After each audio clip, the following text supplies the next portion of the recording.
So on you go. I was saying we haven't spoken since I did the book launch thing. So how did it go? I have not heard. For anyone listening, I have not heard. It was good crack. We got good numbers. It was a oddly supportive crowd, a bunch of people who had absolutely no idea what to expect, but were just there for the fun.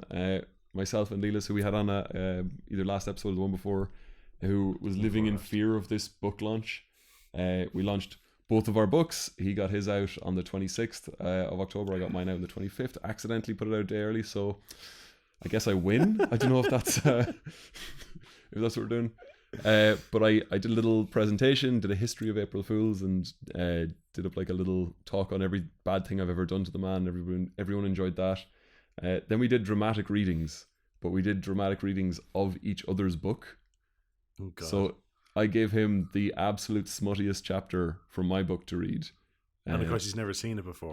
I gave it to him the day before, and okay. Rika, his wife, was saying that that he was walking around the kitchen all morning reading it over and over again just to get all the giggles out, because he's a very giggly man. But he nailed it on the day. He did it like he was doing all the actions, the hand motions. He was miming the large dong that keeps featuring in the story. So that was great fun. And then I did a version of his book, but I kept replacing words and omitting bits and redacting it, so that anybody there would have to then buy and read the book to find out what I was talking about. Right. And that was all very lovely. We did a couple of giveaways, and I had a signed copy of Bruce Campbell's book. I gave the one physical copy of my book, but I didn't want to print it, so I bought a brand new Amazon Fire, Kindle Fire, and put the book on it as a PDF, and then signed the screen and gave that away. So there you go. Clive won, actually. So okay. Well done. Okay. Anyone who'd given to the Kickstarter got a ticket to potentially win things. So there was a few winners, and then finally, I invited Brian up again and sprung a wedding ceremony on him because I kind of figured that we've been courting for long enough. So when you brought him out for the day on April Fool's, on the Saturday when you showed up in his house at 9 in the morning to bring him out for the day, he legitimately thought you were going to propose to him at some point during the day. So in fact, I tracked down his Facebook posts where he kept saying Johnny's going to propose, and had it in the background while I said, would you please come up to the front of the room there? And then I was gonna say who it was, but a mutual friend of ours is an accredited celebrant, and she presided over it. I won't say who it is, just because I don't want her to get a name for doing surprise ceremonies. It doesn't seem cool now that I think about it. But no, it was very good. Brian was very game. We did the Celtic hand tying ceremony, and we are bros for life according to our new title. So that was very lovely. It was a lovely day. Right. I was dressed like the devil. We put angel wings on Brian. It was very nice. Excellent. So very fun. Excellent. And then there was a slightly smaller release or announcement this weekend. What was this weekend? Oh yeah, that's yeah. If I'm going to talk about that, I have to do a disclaimer then. Any opinions I express on this podcast are my own and are not the opinions of my employer, Digit Games. That's right. We released our game, or at least we announced our game on Friday, and it'll be out properly on the 29th of November. So I'm working on the Star Trek Fleet Command, the new Star Trek game that's coming out on mobile. So hugely excited about that. It is honestly really, really weird to have two massive things like this happen, where I had, like, honestly, after doing the book launch, I think if I wanted to take a break, I could be a wedding planner or something like that, because it's really, really fun. It's really fun to get loads and loads of things all to come together at once. Right. And then have a big day. But honestly, announcing the game, like, we were all out in the pub, putting stuff up on Twitter, doing all this kind of stuff, and just the moment we were all able to announce was kind of crazy. And I've been hiding from people this weekend, just trying not to be social, because you get, after a big push like that, you get this little bit of, there's a depression. It's not as in you go into a depression, but just everything kind of like cathartically leaves you at once. You're like, Jesus Christ, you're just drained. The weight comes off. Yeah. So I mean, that's the thing. Like, so for anyone listening, like, I worked on this game at one point, and like I was working on it up until May, June last year, And yeah, it's this whole thing of like, you know, and I left Digit, had an opportunity elsewhere, and then I went on to my current place, and I'm interviewing for places, and they're like, you know, when I was interviewing for my current place, they're like, so what else did you work on? I was like, I can't tell you. And they're like, oh, okay. It's like, it's non-disclosure agreement, I just can't tell you. Like, oh, okay. I was like, it's very good. Yes. It's weird with artists as well, because if you were I assume if you were a back-end engineer and you said you worked on a certain title, I then think you could still prove you're a good back-end engineer by talking the talk. But with artists, I've interviewed people where they're like, oh, I've worked on a really big thing, but I can't tell you anything about it or give you anything or show you anything. And I was like, all right, well, I guess I'll take your word that you're good. And I've had lads in Skype very quickly open a thing to show me it on Skype and then close it again. And I just wonder, like, so, like, is this is the Snapchat of interviews where no one's allowed to save any pictures or anything like that? If they catch me screenshotting it, then I'm in trouble. Anyway, so it's like, what are you sending to that person? Oh, nothing bad. It's just dick pics. Don't worry about it. Yes. What is it? IP and non-disclosures kind of forces into the dick pics of interview situations where we're showing these clandestine images to each other. Very strange. Well, that's good though. Like it's something that you know, for me, it's like grand. Like I can update my CV slightly. Like, but there's so many people that I know, and so many people we've had on this podcast as well. I mean, like Leelis, Kev, yourself, and like have all worked on it, like, and are still working on it. And it's like the game has been in production a long time, and you know, to be able to just go, right, that's it. This is what I've been doing. Yeah, you know, rather than just being like, well, I've been working on something. Oh, what is it? You know, I'm not allowed to say, but it's, you'll know about it when it comes out. Yeah. People are like, all right, yeah, sure, well, yeah. So it's really funny because it's going to polarize everyone. I know now that there's going to be like maybe 30% of people who know mobile games enough and know the brand enough that would be like properly excited and go, oh shit, that's you. And there's going to be 70% of people who now when I say, I was like, it was Star Trek, they'll go, oh, and nothing will change. They'll be like, I'll still never play that, or I've never played any similar game. It's fine. You don't need to worry about it. Yeah. Anyway, will we get in format? Hang on, I'll do the thing. Hi, I'm Jonny Lynch. That's Glennon, and we're here to examine how tropes bleed across movies, video games, and TV shows. Welcome to Dystropia. I like doing that. I've noticed. It saves me doing any sort of editing later. I can just throw some music at the start. We don't have a guest this week, but that's kind of appropriate because we're going head to head. Indeed. Yes. Indeed. And it's weird, like I may have mentioned it before, but we've never actually released that. Actually, there was an unaired pilot. Oh no, we released it, the cameos episode. Yes, sorry, you're right. We did go over it. Yeah. Point to Jonny. I'm already winning this episode. This is the best. Oh damn! But yeah, that was the cameos episode we put out was essentially the pilot that we recorded, and then we didn't record another episode for months, and it was just when me and Jonny lived beside each other, and Jonny was like, I just want to do something creative. And I was like, okay, what do you want to do? And he's like, I'm not sure. And we just kind of came up with the idea for it and did it on the spot.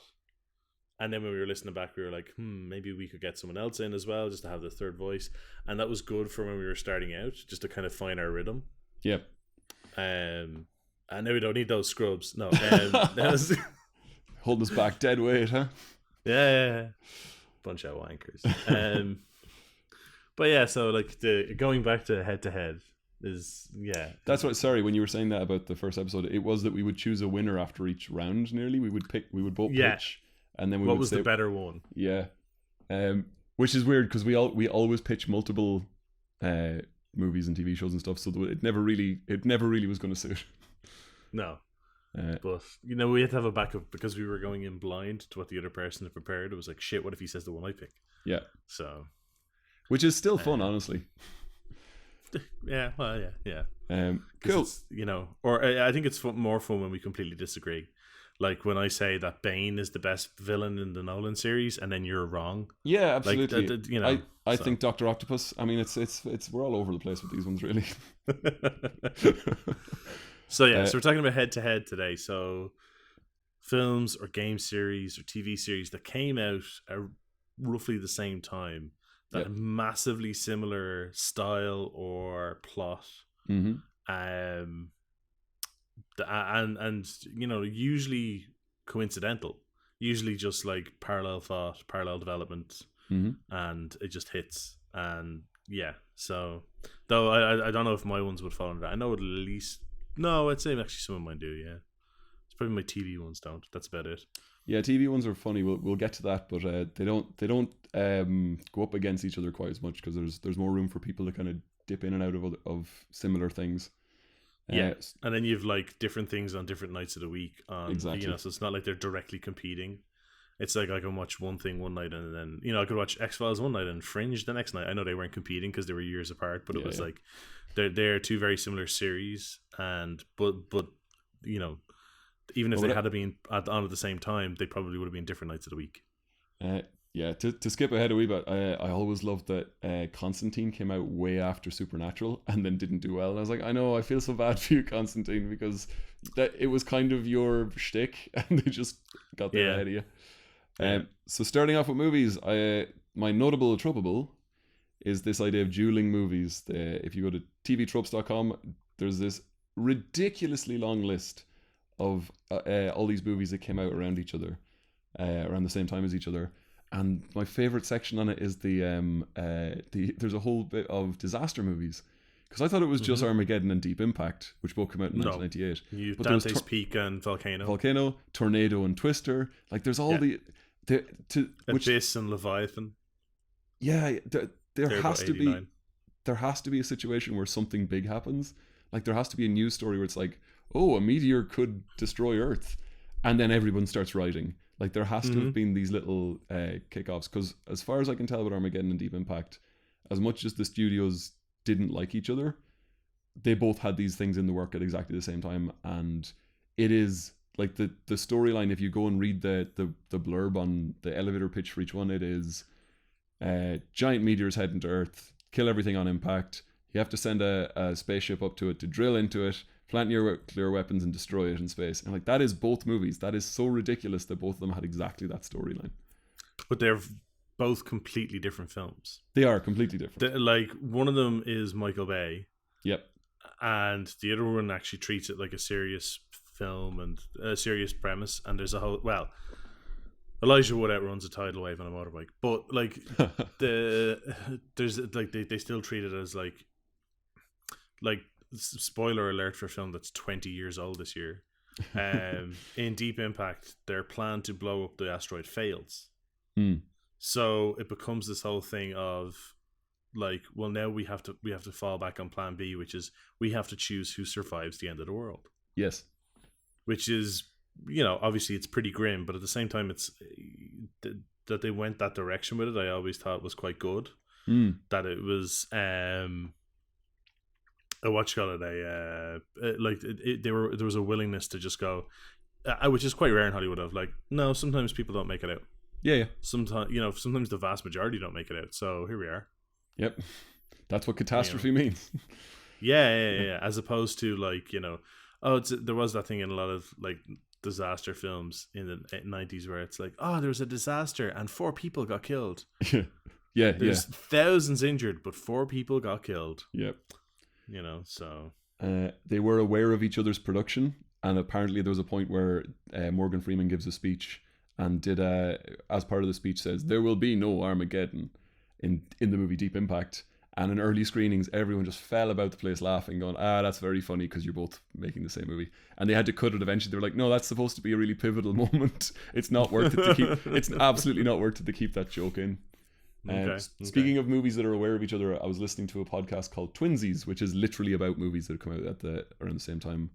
And they were saying that the guys making Observe and Report and the guys making Paul Blart Mall Cop were both very aware that they were making Mall Cop movies.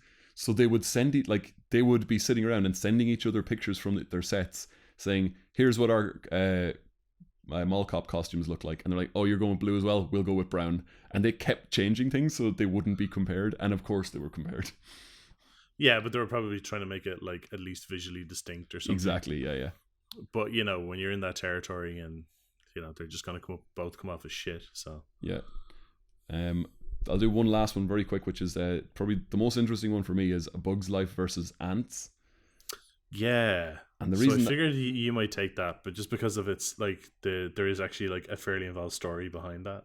Yeah, so it's Katzenberg, who was in Disney, and he was in with the Disney Pixar lads. He'd been pivotal with Toy Story and stuff like that, and he was fired very unceremoniously. And the story is that he was in the pitch meeting for A Bug's Life half an hour before he was fired. Like they were just ironing out exactly what they're going to do. So then him and a few other people went off and started DreamWorks. I think Spielberg as well started DreamWorks, and he really, really wanted to stick it to Disney and stick it to Eisner and like really stick it to those lads. So they absolutely balls to the wall rushed Ants out to have a different. There's a really amazing quote by like Ebert from Cecil and Ebert saying, this is my favorite animated talking insect movie this year, and I never thought I'd ever be able to say that. But it is I think it holds. So these are like the second and third ever full length animated CGI movies. Yeah, it was after Toy Story. Yeah, Toy Story was first, and then it was these guys. The movies are worlds apart. Like one of them is 100% for kids, A Bug's Life. Yeah, one of them is 100% Disney, and then the other one has like fucking Sylvester Stallone in it and Christopher Walken and Woody Allen. Yeah.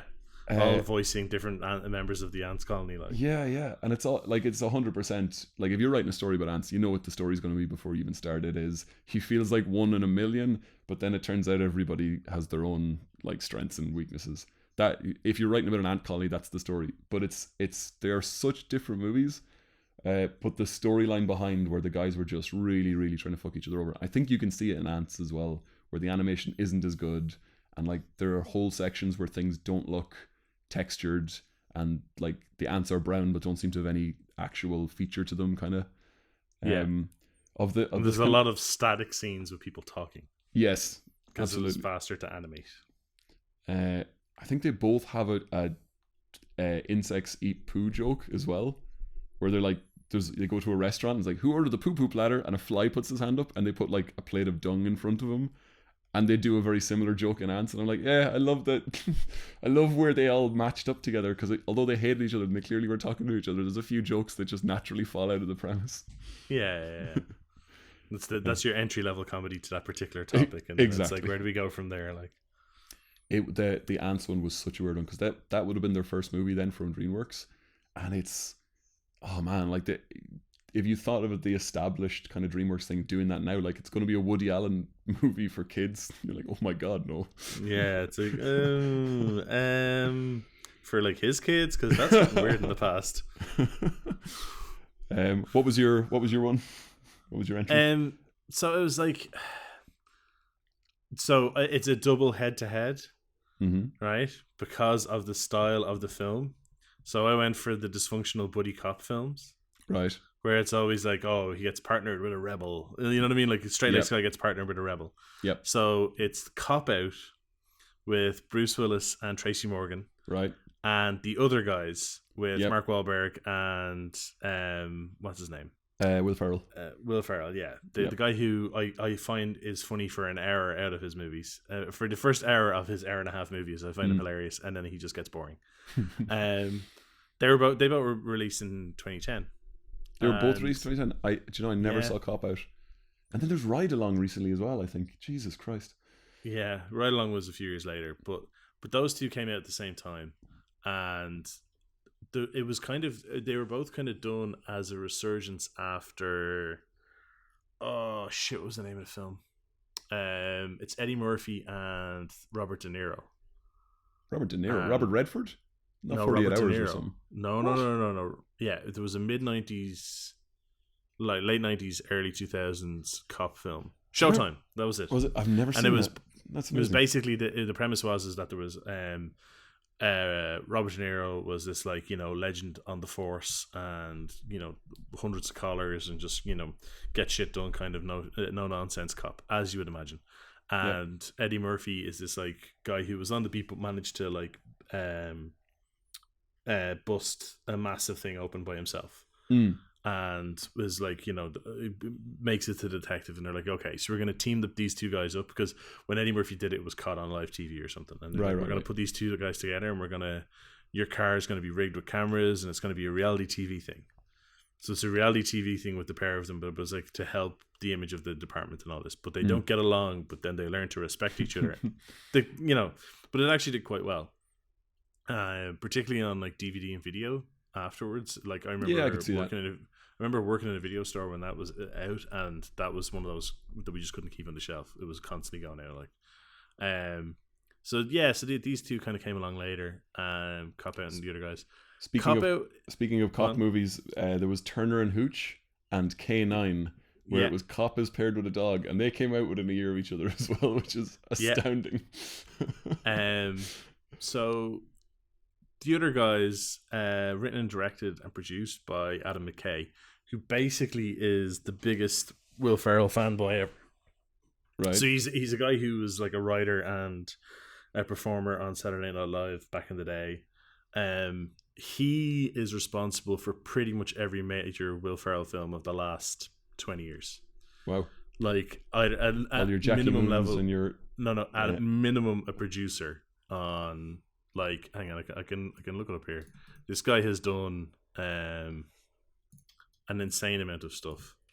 So hang on, if I just bang this in, this guy, he's he's worked on Anchorman. He was the director, writer, and an actor in that.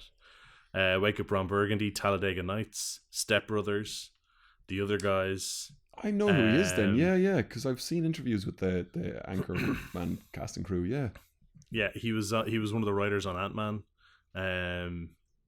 He worked on that one, Get Hard, that stupid one with the Dewey Cox story. No. Will Ferrell and Kevin Hart. It's like Will Ferrell's getting sent to prison, and he hires a black guy to make him tough. He worked on The Big Short. He was the director of The Big Short. Oh, right, actually. And then like Daddy's Home and fucking Daddy's Home 2, and he's the producer on That Home's and What, Someone That's Coming Up, and all the rest. So like it's basically what he does. Yep. He follows Will Ferrell around, throwing money at him, and that type of thing. He's one of the writers on Between Two Ferns as well. Right. So he knows comedy, even if you don't like Will Ferrell, he still knows what he's doing.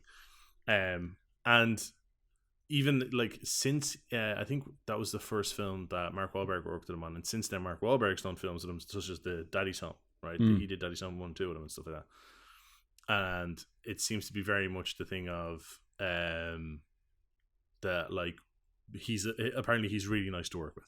You work with him, he treats you well, and you'll just keep going back. It's like it's not like he owns these people's souls, and that kind of comes across in the other guys. When you watch the other guys, aside from that phenomenal opening with The Rock, so good, and Samuel L. Jackson. And if people haven't seen it, or people might not be a fan of Mark Wahlberg or Will Ferrell, at least look up the opening for that film, because the opening is about these two super cops portrayed by Dwayne "The Rock" Johnson and Samuel L. Jackson, and it is fucking hilarious. But it comes across in that whole thing that they're like in the other guys, like the comedy, a lot of the comedy comes out of nowhere, and it's not like farts. It's actually, there's some decent level of thought put into it, and it's quite well done. And apparently everyone loved working on it, and everyone, like, that's why they're happy to go back and do Daddy's Home and all those type of thing. Cop Out, on the other hand, just before you move off that, it sounds like they're going to end up in a situation like with what do you call him, fucking Little Nicky and Billy Madison, that dude. Oh, Adam Sandler? Yeah, it sounds like that thing where all of Adam Sandler's friends just like making movies because they just get to go on holidays. Like, we're shooting the next one in Hawaii. Like, yeah. Daddy's Home and that kind of stuff. I haven't seen them. I assume they're not good movies. I imagine not, but they're the type of thing. They're the same shite that they trot out. They trot out every year. It's just got the comedy draw power of those two. Like, So, and then on the exact opposite end of the scale, you have Cop Out. The Cop Out was Kevin Smith wrote and directed. Bruce Willis and Tracy Morgan starring it. The reason Bruce Willis was in it was made just after Die Hard Live Free 4. and Die Hard. Where Kevin Smith got to know Bruce Willis, and there's a whole thing where like the apart like the so if you've seen Live Free and Die Hard, there's the whole moment where they meet Warlock, which is Kevin Smith's character, and the whole idea is that all the way through the production of the film they kept on going, but why is he doing this? Why is Timothy Olyphant's character doing this? And it's like, we'll explain it in the Warlock scene. We're going to explain who he is and what his motivation is, and that's going to be that scene. It's going to be like the crux of the film. It's the lull just in the center where we pause for breath, we explain everything, and then we get going again.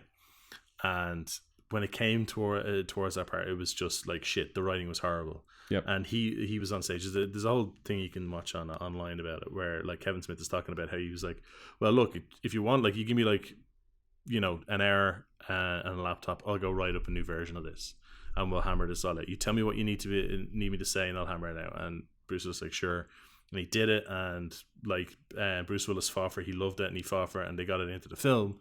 And he was like, yeah, and like, you know, you ever want to work on something with me, like, you let me know. Because he was impressed by him and he liked working with him. And then apparently he was a fucking nightmare to work with on the set. Which one, Kevin or Bruce? Willis. He was meant to be absolute prick to work with. Tracy Morgan and him were ready to kill one another. It was just like they had like the whole thing was apparently a complete nightmare to make, and it shows. There is no chemistry between them on set. There is nothing on screen that shows, like, even in the other guys, yes, they're meant to be two polar opposite characters, and as the film goes on, you can still see that there's moments where, like, even the banter between them, it works because like these guys get along together and they're enjoying themselves, and there's, you know, like when you're happy and you're working, you'll do better work. They never stop feeling slightly frustrated with each other. Like there's a bit where one of the Mark Wahlberg really wants to like Will Ferrell's character after he's been to his house, they've had dinner, he really wants to like him, but you can see in his face there's moments of just pure frustration. He's like, I want to like you, why won't you let me like you? Why do you keep doing stupid shit? And I just think it's really interesting because it's like these two films were made at the same time, pretty much the exact same premise, and they are so fucking different because of the working conditions behind it. Because we know Kevin Smith can write good comedy. He can write amazing comedy based around 2 or 3 central characters. He's done it like so many times before, and the Adam McKay has proved that he can do it as well. Like he's like, he wouldn't keep making these films and pulling in the money he does if he wasn't good at it. It might not be my cup of tea, but I recognize the man is talented. And there's really weird moments where I watch some of his later stuff, like I watched Tusk, and there's bits in it where I'm like, this bit is astoundingly good. But I can there's the Ernest Hemingway quote where he's talking about some other this a completely apocryphal quote where he says, I can see the moment he takes his first drink written there on the page, like saying someone was a bad writer and you can tell he's always drunk. I can see where Kevin Smith directed a scene he really liked and then started smoking just big bowls of weed. And I'm looking and I'm going, fucking finish the movie the way you started it though, you prick. And it's you know, but that, like, this particular one was like, because I know in Cop Out there was so much tension on the set, there was so much like animosity between people on the set. I just found it like a fascinating one. So that was my one. That's that was just the one I wanted to pick on because I love the story and the description about some of the stuff behind it, and like just how much they fucking hated each other. Honestly, the cop genre is like the disaster genre. It's one that's inexplicably full of ones that just keep going up against each other. Coming out next year, we have Detective Pikachu versus the Sonic the Hedgehog movie, where a beloved video game character enters the real world and has to interact with people and solve a mystery. So we will very soon have a video game movie kind of one coming up, and I'm just going to call it now. Detective Pikachu is clearly going to be the winner. This is the thing as well. For anyone who doesn't know Detective Pikachu, it's an established thing in Japan. This character has been around for a while, and he's kind of like Meowth. For people who know Pokemon, in that he can talk, but everything is like in a real kind of like, when he talks the Japanese voice, it's like, it's not like, you know, Pika Pika. It's like, oh, there she was. It's like the full noir. It's phenomenal. But a lot of people are going to be really fucking confused when it releases outside of Japan. They're gonna be like, what is this? Why is Pikachu wearing a Sherlock Holmes? I've seen promotional stuff for it, and he's like 8 feet tall because it's just a dude walking around promoting it. And I was for a minute going, oh, I fucking hope that's how tall he is in the movie. That would be astounding. Just this monstrosity. So that leads us neatly then into video games, going from the Pikachu Sonic the Hedgehog kind of thing. Yeah. So what was your games? My notable tropeable straight off the bat is just console wars, which is not really a trope, but it is the kind of defining feature of head to head with video games. Yeah.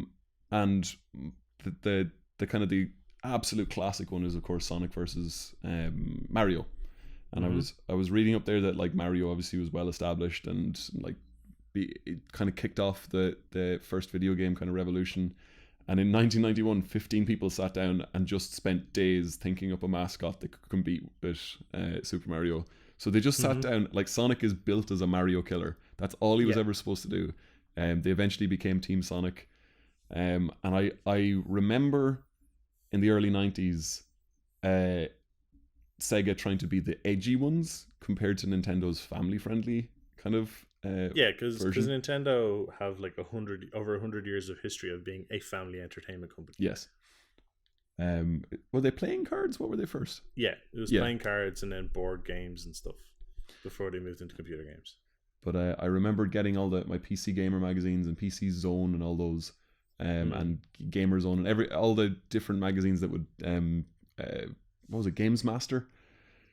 And they were Guys Master, how do I get the level select on Sonic the Hedgehog on the Mega Drive? Well, he always sounded like he knew what he was talking about. It never sounded like he's like when he's like you have to hold start and select. I was like, I don't bet he's never seen a controller in his life, but he always sounds he knows exactly what he's doing. Yeah. But I remember looking through these magazines, and there would be full page ads saying things like the Genesis does what Nintendo don't. And you're like, oh my god, you guys are trying to be so edgy and weird. Yeah. But they would do like weird, slightly sexy ads, or like quote unquote sexy, where it would be like a naked girl playing a game or something like that. And it would like I can't even tell you what the joke was or what the pitch was. It would be just, I am now looking at a dark room with a girl playing a game, and it's somehow to do with Sega, and I figure I should want to play this game, I guess. It's weird how much they pitched just, you should be Sega, selling the brand, rather than look at this game or look at this game, because they didn't have the catalog. Yeah, it's kind of weird. Like, I suppose it's the thing of, particularly when it came to the Mega Drive versus SNES, it was less around the NES versus Master System. Yeah. But there was a lot of franchises that were established with the NES that have continued on. Metroid, Zelda, Mario, Donkey Kong, like all these kept going. Whereas, and even Fire Emblem and stuff like that. Whereas on the Master System, there wasn't really a lot that continued forward. No, that's true. And if it did, it was like second tier. So they were just like, we know we can't compete from a franchise standpoint, so we just have to build ourselves as being better. Yeah. And it's like, well, how will people know we're better? It's like, we tell them. Yes. It's like, but how will we know? How will they know? Tell, don't show. Everyone knows that. Yeah. But no, it's that's like true.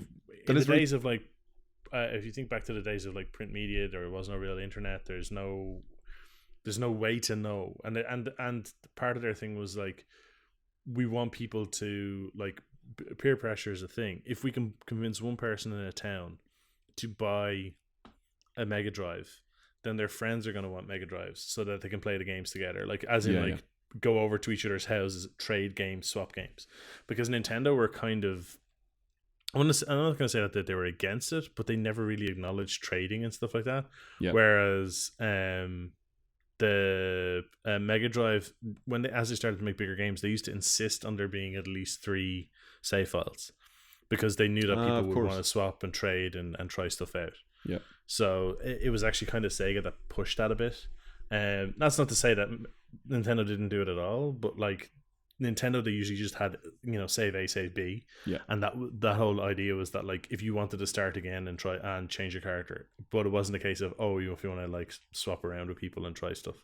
So Yeah, but so their whole approach is just, we just need to get it into these towns, into these communities of friends, and others will want it as well. It was really weird because I remember growing up and we would go to different houses on the street for different things. So the guys who had a PC, we'd play Worms and Doom. The guy who had the SNES, we'd play all the SNES games. We played a load of tennis, actually, for some reason. And then eventually he got an N64, so then we could go and play GoldenEye. And the guys who had the Mega Drive, we'd go over and play the Batman game and things like that.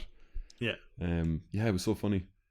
And the one that to me is the biggest rivalry, because we would go around and play whatever, I never felt like someone would go, well, I'm Mario and you're Sonic, so we can't hang out.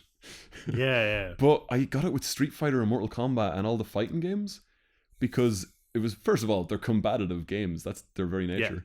Yeah. But if you were playing Street Fighter, the one that came around first, and then the people who started playing Mortal Kombat, they were suddenly the edgier one. They had blood and guts and everything like that. They were like fatalities. Wait till you see this. They turned into the radical kid who's like, put down your baby fighting and, let's pull out some spines. There was also the whole thing with Mortal Kombat that it was a rotoscoped thing. It's not live capture. People used to think it was live capture. It's not. It's rotoscoped. So some of the fighting guys, it was supposed to be a Jean-Claude Van Damme game. Yes, and he said no, and to this day they've said we were so fucking lucky he said no. Yes, because they just had to put in Johnny Cage then, and they could do whatever they want with it. Yeah, amazing. And that's when they could introduce this guy turns into a dragon. Okay, but it was the first game where it felt like if you were in somebody's household and it was a Mortal Kombat house, I felt it. And if I tried to pick it up and play, I would just get my ass handed to me. Like anything else, I could play Virtua Cop with people and be shooting at the screen and do just as well as them, or I'd catch up fairly quickly. Yeah. But I just couldn't catch up with the fighting games because I'd been playing the wrong fighting ones. Fighting games have always had a massive learning curve. That's always been the case with them, and that's kind of the appeal that a lot of people see in them. It's about mastering. Most of the pro fighting game players, they know. There could be a roster of 50 characters. They'll know how to play 4. Yeah, and they know to play. They can obviously switch to the others and get a rough idea, and they'll be able to hold their own against most random scrubs. But in tournament level, they can play 4, and that's on a good day. You know, so it's it's very much a it's something that rewards knowledge and practice and patience. More so than a lot of other game types, particularly back then on the NES and Mega Drive eras, because there was also limitations to how complex you could make a game. Oh, absolutely, yeah. I mean, it is not just the history of games fighting each other. It's called console wars because it's the history of the tech as well. Yeah, and it's there's been some of them are recent stuff. Since the PlayStation, the Xbox came along, the Nintendo have just kind of we're gonna sit this one out because they won the previous console war, so they're we don't need to worry about you people. The big ones to me were always SNES and Mega Drive, and I was like, I know there was other consoles, but that's what that generation was. And then about the 4th generation was N64 versus PlayStation versus Saturn, which was the weird third one, and PlayStation that was the Sega one. Saturn was the Sega. Yeah, and that's when it died out. Exactly, and to me then there was only 2. It was N64 and PlayStation won that round, and now we're down to PlayStation versus Xbox, and Nintendo are just doing their own thing. They are the weird friend at a party or something like that. It's he's great crack, but he's doing his own thing. He's not taking part anymore. So I was looking at figures the other day, because it's around the time of the year where all the different companies announce how many units they've sold of all their various consoles and stuff. So it was something so Microsoft haven't said because they don't have to, because it's whatever way the company's structured, they don't have to release that information. Right. But the last numbers we had is about a year ago where they'd sold somewhere in the region of 37 million copies of Xbox. Yeah. 37 million units, which is decent. Yeah. The Switch so far has sold about, I want to say it's about 40 million. And that's when it's coming late to the game as well. Yeah. And then the PlayStation has hit, I think it just broke 82 million. Okay. Jesus. Now, that makes it seem like Sony's winning, except for the fact that the Nintendo DS and all its variants since launch has sold over 151 million units. Yeah, it's crazy. The Wii, the original Wii, has sold somewhere in the region of 90 million. Yeah, like, no, the original Wii was fucking crazy. insane. Like the Wii U only got to 13, only sold 13 million. Yeah, And the GameCube sold somewhere. I think that the whatever number the Switch is at, I think it's 24 or 25. Actually, it might be 28 because I think the GameCube is 26. They're only slightly ahead of the GameCube at this point.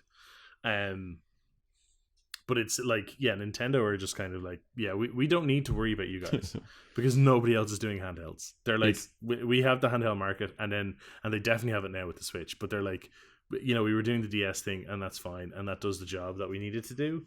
And I know at least 3 of those units are me because I always buy a DS when a new generation of Pokemon games comes out. I clear it and then I sell it on because I know what other games I want to play.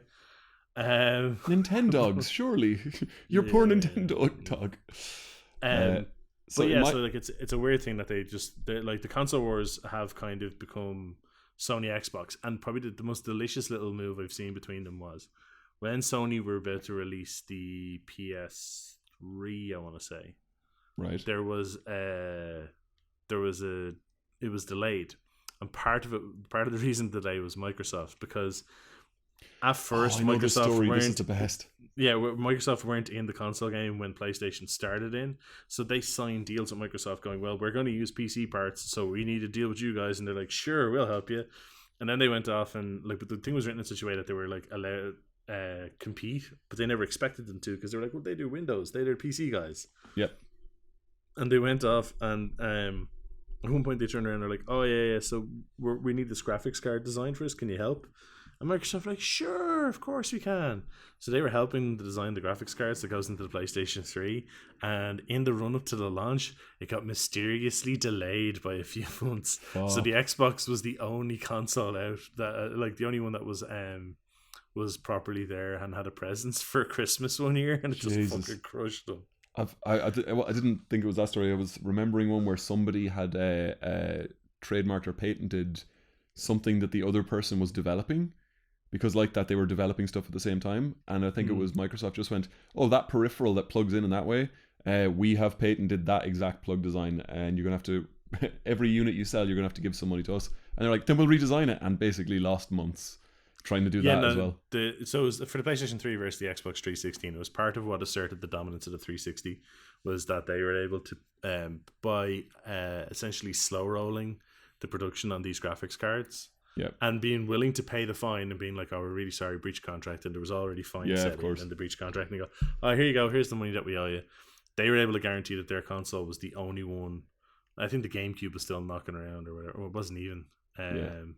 But it was like it was just prior to the Wii U. Like the Wii U was coming out the following year, the Wii U was coming out the following year, and the PlayStation was due out for Christmas, and it got delayed. So the only one on the market for Christmas was the Xbox. That's amazing.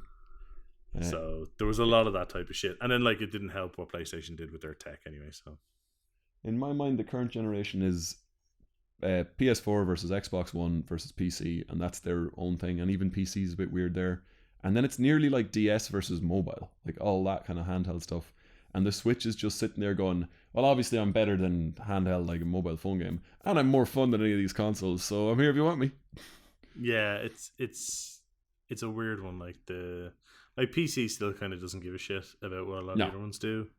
But it's weird. Like PC and Switch are kind of in their own universe together now, because a lot of the indie games that get released for PC are now migrating to Switch, because Switch is so indie friendly.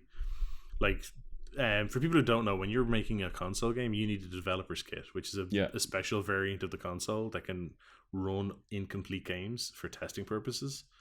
And a developer kit version of like a Sony or Microsoft console normally runs a couple of grand. Like it's a very steep number, and there's a whole thing where there's like like there's all these contracts you're signed into that it's like, oh, you're not allowed to sell it on if you don't want, when you're finished with it, you have to sell it back to us and all this type of thing. Whereas you can just go onto the Switch store. There's a part on the Nintendo site somewhere where you can spend an extra $80 and get the over the normal price and get the developer version of the Switch. They did it with the Wii as well, and then loads of people started finding this mad new way to use all the motion controls and stuff, and we're basically building, like, it goes, if I put the sensor on my head and put the controller opposite, I can make completely immersive VR. I was just staring and going, Jesus Christ, what? Yeah, like it's ridiculous. There's all this type of thing. Like a Nintendo have just taken the approach of like, yeah, you want to come play in our pool? Here you go. Yeah. So Yeah. there's still a quality control that when you submit the games, they'll test them and they'll try them out and then they'll decide, yes, this is good enough. No, it's shit. Is this VR hentai porn? Yes. Okay, so no. That's never going to end up in Super Smash Brothers kicking the shit out of Pikachu. Yeah, I'm still waiting for the Doom guy to show up now. That's the thing. Because Doom is on the fucking Switch. So, like, yeah, like there's the 4 DLCs for Smash Brothers that haven't been in. We don't know what's in them yet. One of them has to have the Doom guy with a shotgun. That would be really fun. Yes, absolutely. Just chainsawing Captain Falcon in half when he screams. His bright white eyes and his mouth distended. Anyway, Falcon Crunch. Cool. What was your video game rivalry? There's just two that there was one that kind of defined my teens, which was Unreal Tournament and Quake 3 Arena. Oh yeah, that was a classic. So they were both released within I want to say the same month. Actually, I think they were the same, or they were the same month, or within like 2 months of one another, or something like that. And prior to that, Unreal had been a game that was developed by Epic as a way of showing off their engine. Similar to the way Crysis was actually there just to show off the Crytek engine. Yeah. And it was a single player game, the original Unreal, and you were like a prisoner on a ship that crash landed on a planet. And it starts off proper horror game style, where you're like, you have to escape the ship while you hear people being attacked and dismembered and all this type of stuff. And the whole thing where you go up to a door or like you can see through a window, you can see a guy like screaming for help, and then he gets jumped on, and then like, you know, after he gets killed, the door rises, and you're like, oh, don't do this to me now, I don't have a weapon. But the enemy's gone, you know, and then like obviously there was like Quake 1 and 2 kind of follow-ons from Doom, the original Doom 1 and Doom 2, and then like Unreal Tournament came out and kind of crushed it. On that, like some people kind of stuck with Quake 3 as like diehard fans. So Quake 3 Arena did look better. I think I was saying that people can kind of jump between video games, things like that, but Quake had clans. Quake had people that would like show up in groups of 3 and like rock all these competitions and rock all these LAN competitions and online competitions, and would talk about ping times as if it was the fucking holy grail. Like they had real diehard fans. And I was in one for Unreal.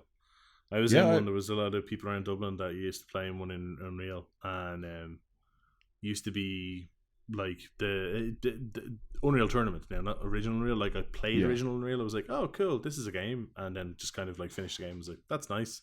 Mm-hmm. But then there was multiplayer on it, but it wasn't great. It was LAN only, and then they did Unreal Tournament, which was specific, dedicated online multiplayer. And I remember just being blown away with it because it was the first proper first-person shooter online multiplayer for PC. Yep. I remember playing it. They had all those gravity levels where you could bounce around between stuff, and just the joyousness of flying through the air and seeing things whistling past you and lasers and everything going crazy. Yeah, and it was it kind of shaped, those two games shaped shooters all the way up until Halo.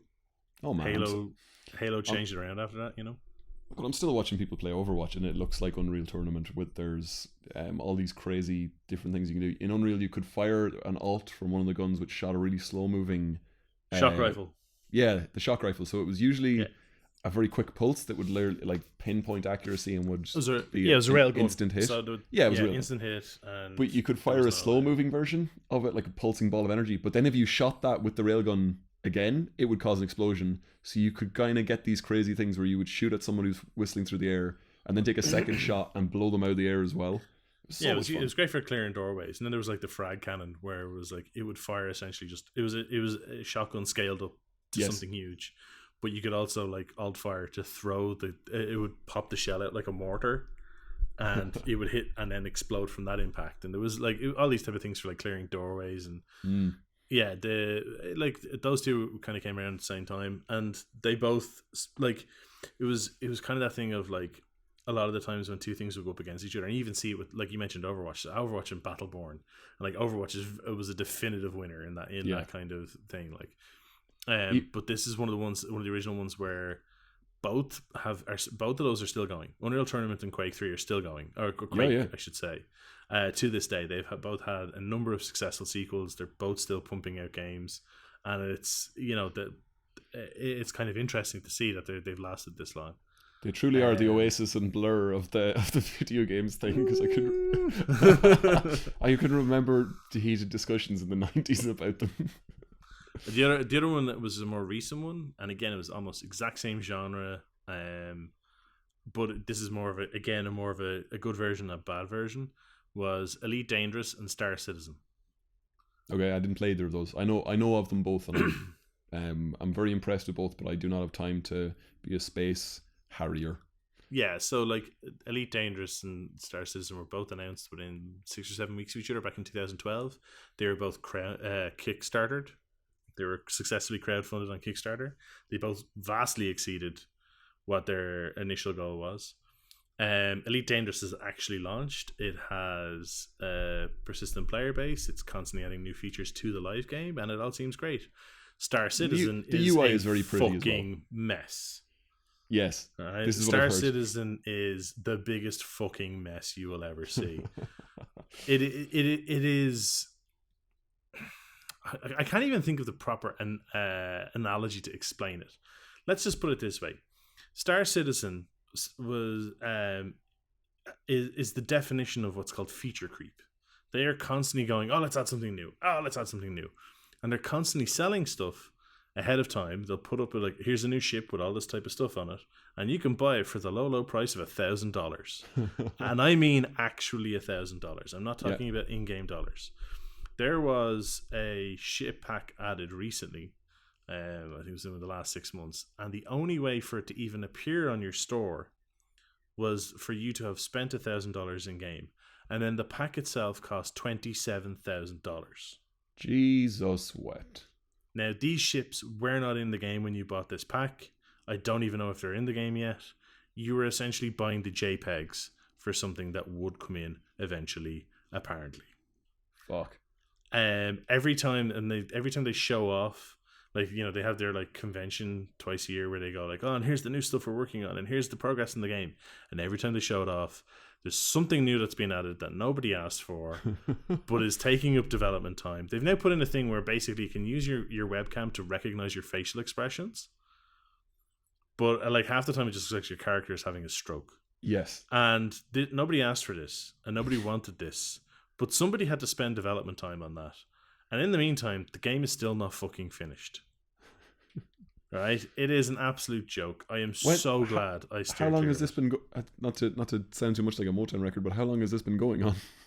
The game was announced and kickstarted in, I want to say, October 2012. Fuck, that's a long time waiting. We're going to be on Mars before this fucking game's come out. Yes, and the thing about it is that like it's in the third version of its alpha. It's literally alpha 3.3. Fuck. And the thing about it is that okay, so people often decry publishers in the games industry. Well, EA are a shit publisher. They buy these studios and the games churn out, and if the game doesn't do well, they kill the studio. Be that as it may, they're the guys who also make sure that game comes out on time. Yeah. And they're the guys who make sure that game doesn't add in 14 extra systems in the first month of production. They prevent feature creep. They keep the stuff running to as close to a deadline as possible. They keep everybody on life support, so they're within an inch of their life, and they can get Red Dead Redemption 2 out in time without anybody actually dying, but just most people nearly dying. Fuck Rockstar Games. Yeah. As someone who's like, some of my mates were like, "You can't say that." I'm like, "Why not?" And they're like, because I was saying it on Twitter, and they're like, "Well, you work in gaming. What if you want a job there?" I was like, "Why would I ever want a job in that fucking hellhole?" Yeah, I'd like to voluntarily go work at this labor camp. Thanks a million. I've heard that you run literal hell. Can I come? Yeah, it's so.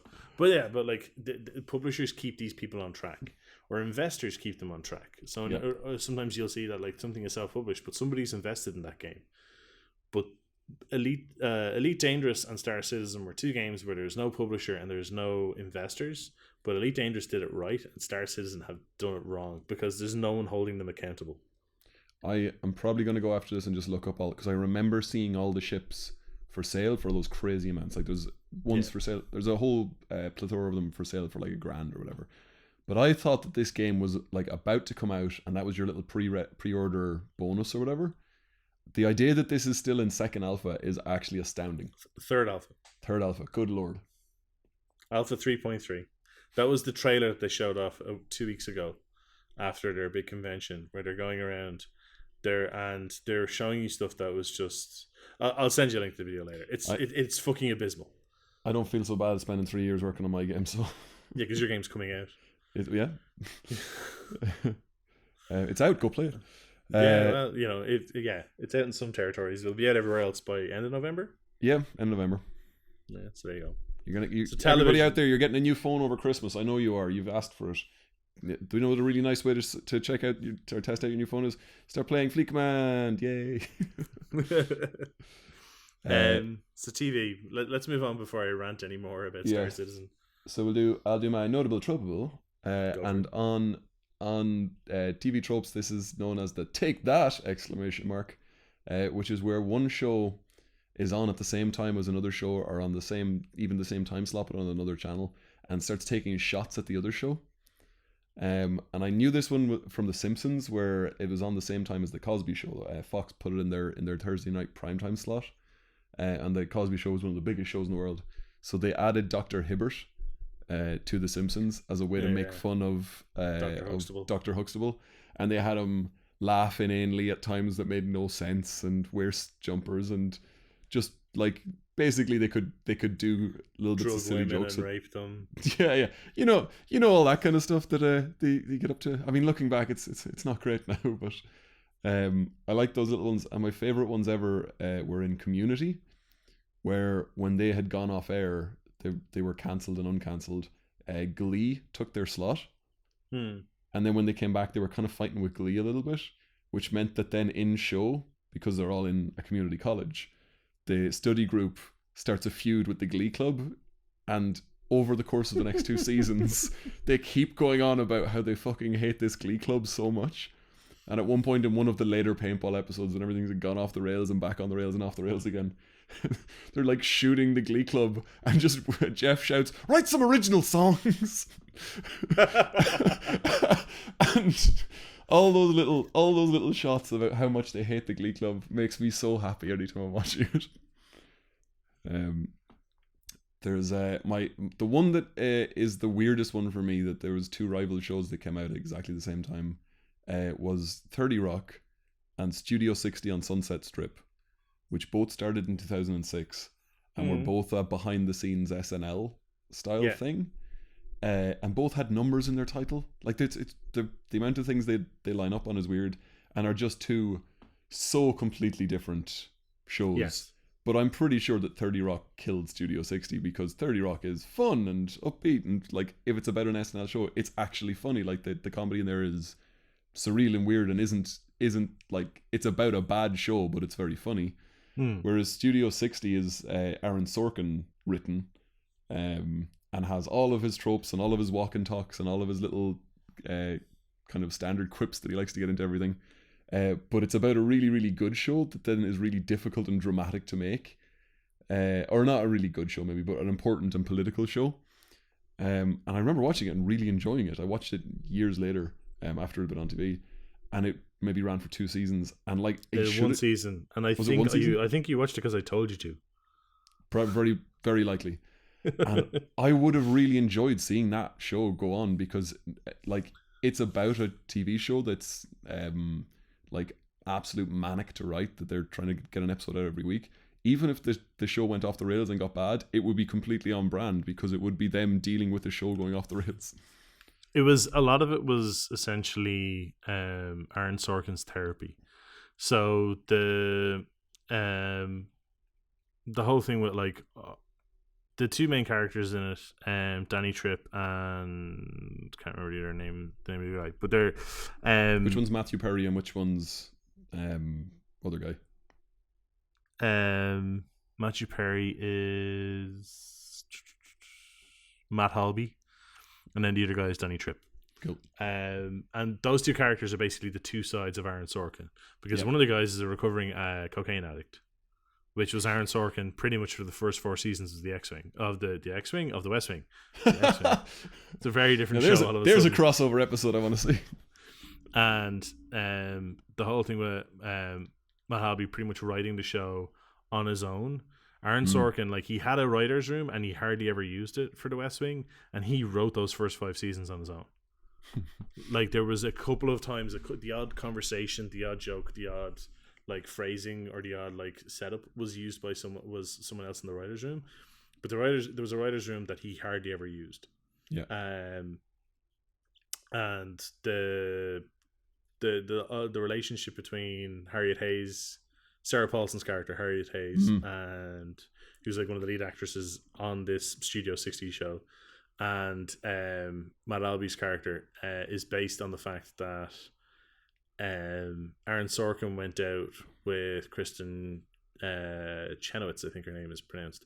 And she's in the West Wing, and she's like raised evangelical Christian, and he's Jewish, and so all their arguments in Studio 60 about that all comes back is all basically based on his real life. When you're saying it's therapy for him, it's like, hey, this is how it would destroy a person to write an entire show by himself. Like, look how crazy it is. But then I have to believe he wrote Studio 60 by himself because it's so autobiographical. So he's just doing it again. No, but there was actual other people involved in that, and it was more just like, because he was like, I need someone here to take the piss out of me. Yes. So he was like, part of dealing with this is getting past it, and is being able to laugh at it. So he would like come up, okay, this is a rough thing, and the writer's room would sit around, or he'd have a basic kind of framework, and then the guys would ping jokes off him. Yeah. And they would work stuff in based on that. And it's like it's purely like his thing. There's even the whole thing where there's a guy in it, there's a new writer, an up and coming writer, and they're trying to get him on the channel, and he writes a show about the UN called Nations, and it's like, oh yeah, a show about the UN, everyone will fucking love that, won't they? It's like a clear great stab at the West Wing, like. Yeah. But yeah, I much prefer Studio 60. I like 30 Rock, but it's not something I'd go back and watch again. I would watch Studio 60 again because there's a lot of very dense comedic moments in that. Like, there's like entire 20-25 minute pieces of episodes where it's just joke after joke after joke. Yeah.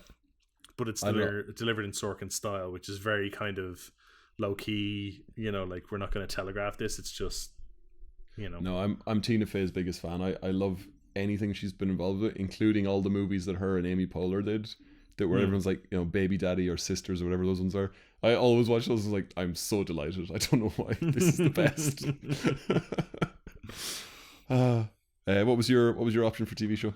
It was just kind of like a group of TV shows that came out that I remember growing up with. So they were the Saturday morning cartoons that were trying to get you to buy a line of toys. Yeah, that does seem very competitive, actually. So there was like Transformers is kind of the original. Yeah. In 84. People can make the argument about like He-Man and stuff like that as well. Yeah. But like He-Man was 82, I think it was. And the Masters of the Universe. Yeah, so 82 was the toys, and 83 was the TV show.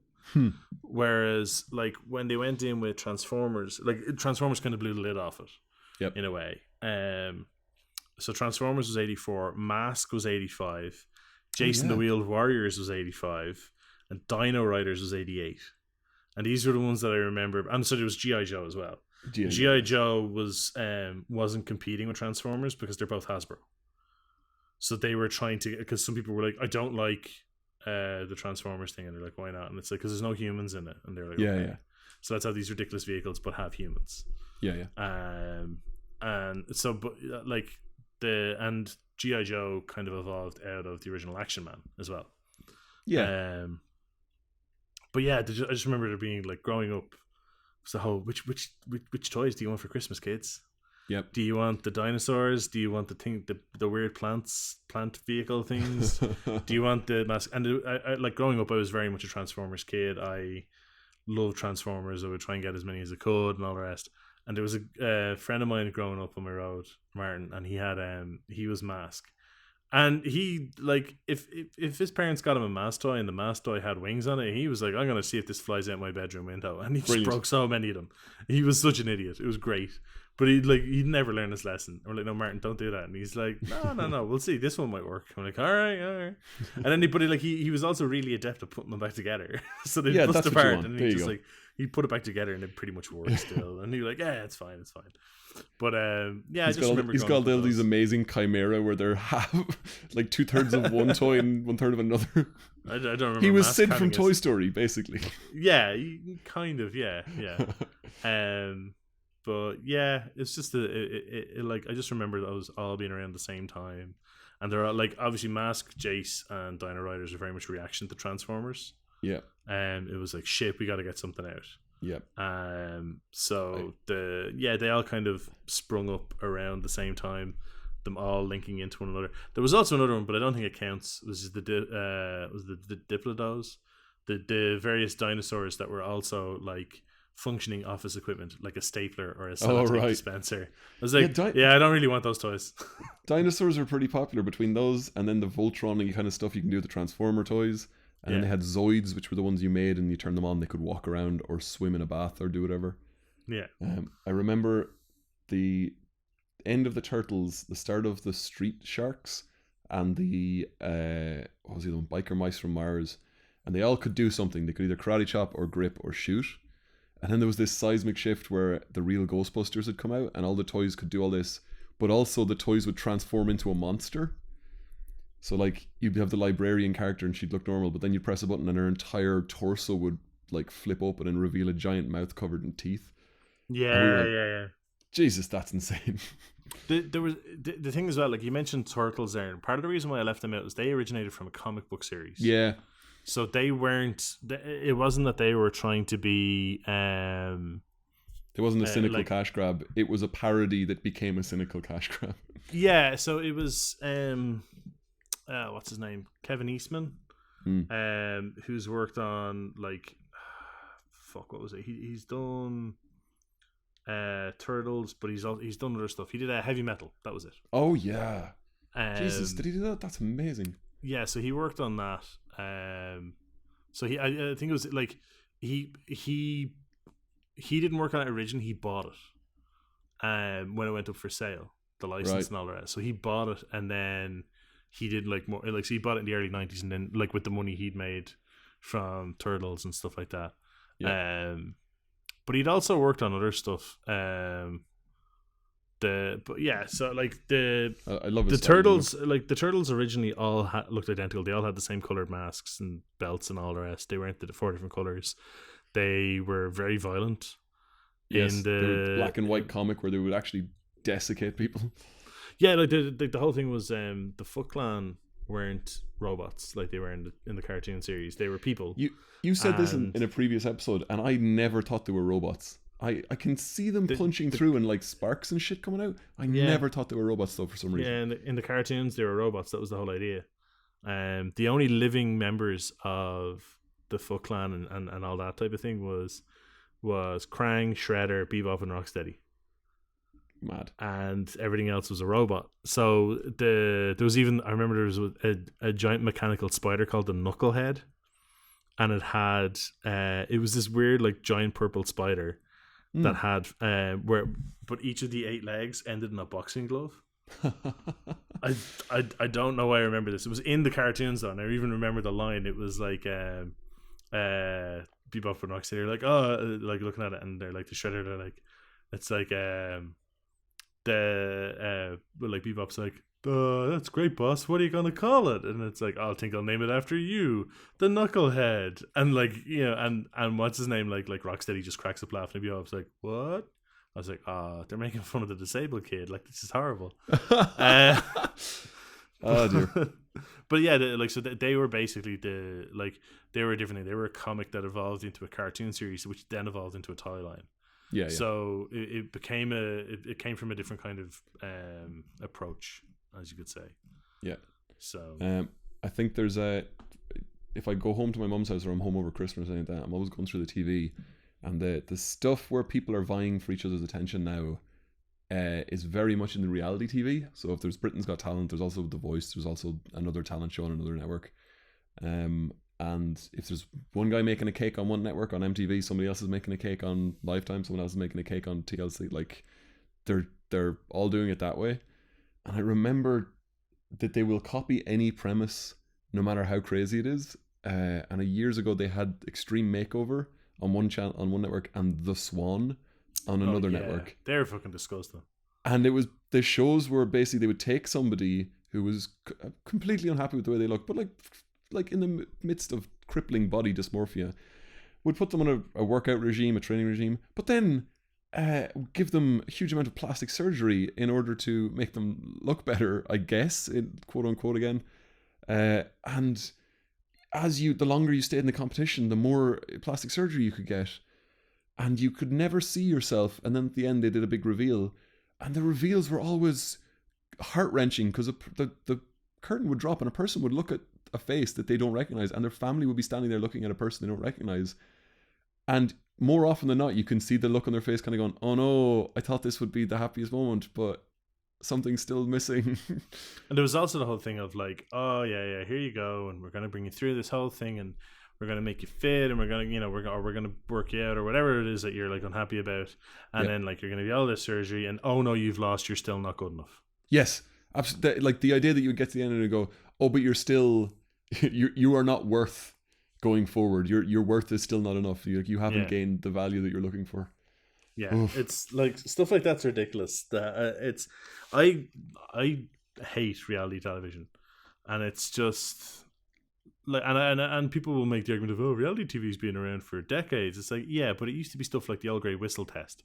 It wasn't fucking like, let's slice up these people and see who looks like the better jigsaw puzzle afterwards. Like, but like it started with the head to head of Survivor and Big Brother, and it was literally like, oh, what have you like basically put people in it was what if you put people in a place and see how long they can stay there, and just not talking to the outside world? And they're like, yeah, that's fine, that's an interesting experiment. They're all opting in, like some of them are attention whores, but it's fine. And now, like, the idea that it's now up to people cutting into themselves and doing all that stuff is absolutely crazy.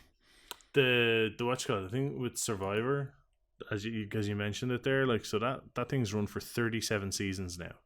Jesus, is it still on? Yeah, it's one hell of a Survivor. I'll show myself out.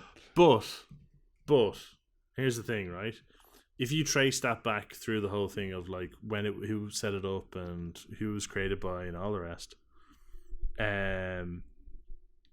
it was created by a guy called Charlie Parsons. He was the same guy who created The Big Breakfast and The Word. Oh, right. He's a British guy. Yeah. And the first version was done in 1997 in Sweden. But the company that did it is co-owned by Bob Geldof. Really? So yeah, there was that one time where Bob Geldof fed Africa, but he gave us reality fucking television, so he's still a cunt. Brilliant. I'm completely on board with this sentiment. I'm just getting that out there, right? Yeah. Anyway. And that's just the networks fighting with each other and trying to copy each other and steal their time away from each other.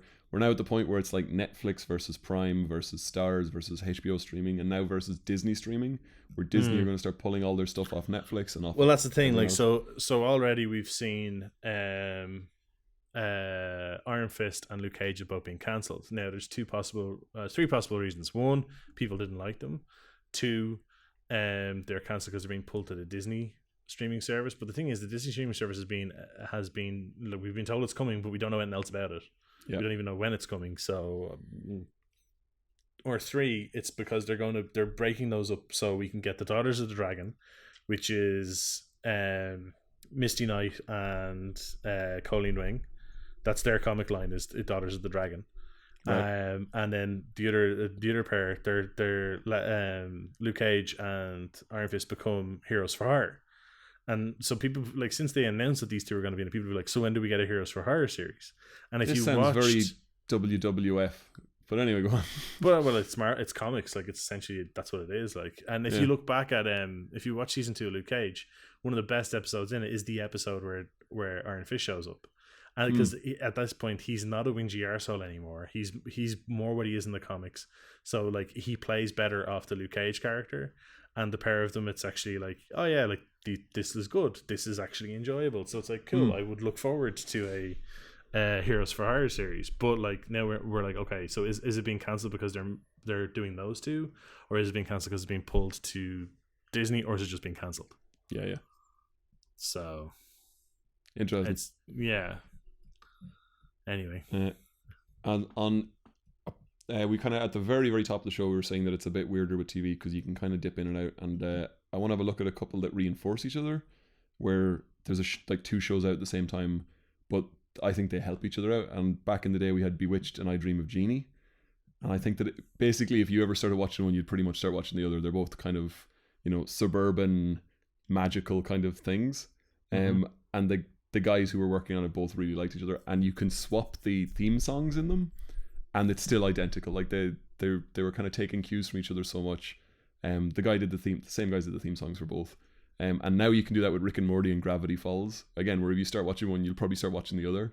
And you can swap the theme songs and on the opening crawl, and they still both work perfectly. And I'm like, I really love that you're copying off each other's sheets so much there and just making something better because of it. That's kind of nice.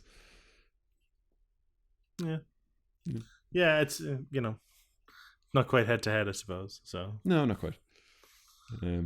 Cool. I think that's everything. I think we've covered it all. That's absolutely it. So we've ended with you on 0 points and me on 1 because I got that one near the start. Okay, but I called Bob Geldof a cunt and I proved why. Yeah, okay, that's about 4 points there. Yeah, okay. 4 internet points. We'll call it a draw. Cool. We'll go with that. All right, everybody.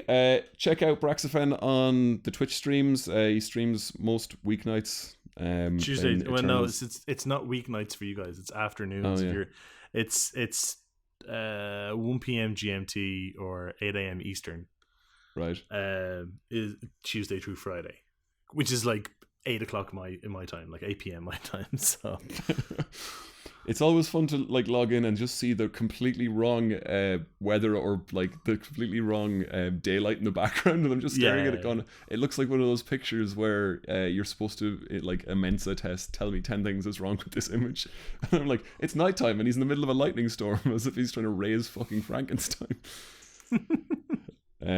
Cool. My book Detonator, I Hardly Know Her, is available on Amazon. Get that on the Kindle store and play Star Trek Fleet Command on your mobile device. Yeah, there you go. Fantastic. Thanks everyone for tuning in. Hey everyone, thanks for listening. Take it easy. Have fun.